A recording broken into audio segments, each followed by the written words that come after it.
Regarding the question of the origin of evil. Part 2. BD number 8883. November 20, 1964. No matter what might weigh you down, bring all your worries to me, for only I can help you and I will help you, as soon as you entrust yourselves to me.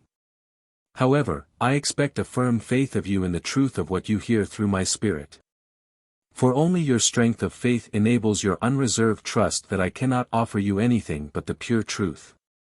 But once you have recognized the truth, it is also your duty to distribute it, for nothing is more dangerous than to tolerate an error which will inevitably result in an even greater error. For error is used by the adversary to draw you into darkness. But it is my will that the pure truth shall prevail, and I therefore only ever instruct my messengers to stand up for this recognized truth in order to eradicate every error, for only truth leads to perfection. And the truth is and will remain that you all emerged from my love, and therefore also in all perfection, but that you left the order and thereby became sinful. Time and time again I say to you that my adversary, who, as my image, was once externalized as a highest spirit of light, on account of his apostasy from me brought sin into the world in the first place, that therefore Lucifer, as my image, was endowed with the same creative power and by virtue of this gave birth to sin, that it did not exist in any being before and that it is therefore utterly erroneous that I myself include many opposites. In that case I would not be perfect and would never have been able to create perfect beings either. Just as my inherent qualities were only good, only divine, just as love was the first principle. Lucifer had evil in him after his fall into sin. His whole nature turned around, he became fundamentally evil and was driven by hatred, his nature was pure falsehood and the complete opposite of truth. You can never ever assume that untruth and truth, darkness and light, hatred and love, thus every opposing quality, are in me, for this would not correspond to a perfect being whose fundamental substance is love. Indeed, all of these characteristics cling to the human being, but these are the consequences of rejecting my strength of love. If I create a perfect being, then it means that it completely moves within my eternal order, and it would never have had to revoke this order either. But a second power was at work which used its power negatively to the same extent and also transferred this negative strength onto the beings which fell away, which thus rejected my illumination of love and thereby acknowledged this power which transferred all evil characteristics upon these beings.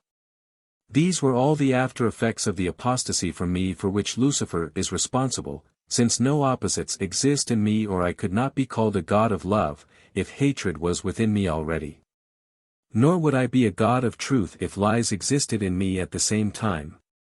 You humans must really think clearly. Your statements do not correspond to the image that I am and will remain a supremely perfect being from eternity to eternity which was able to work and create in all perfection, which shelters no imperfections, whose love will never end and will also include the fallen beings for all eternity.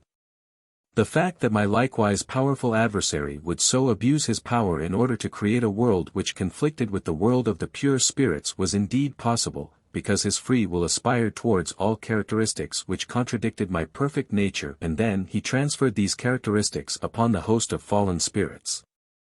Consequently, where I am pure truth he opposes it with untruth. Where I grant love he brings forth hatred. Where I provide light he spreads darkness. He changes all noble characteristics embodied in the divine into evil ones, and the more the beings rejected my illumination of love the stronger became his influence.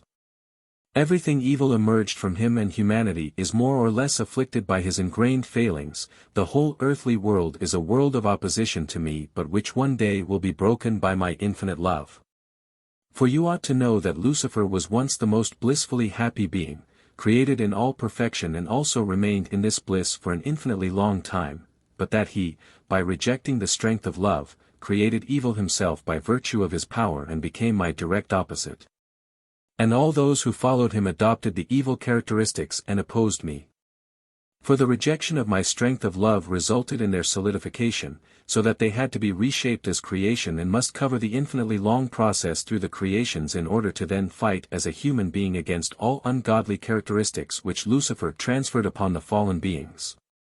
And now it depends on whether they will accept the illumination of love of their own free will again, For my love is omnipotent, and one day it will achieve a situation in which every being opens itself and desires my love, but then it will also be a most blissfully happy being which has reached the goal of having become my child and will never leave me again. It will have joined me again and will be as perfect as it was in the beginning.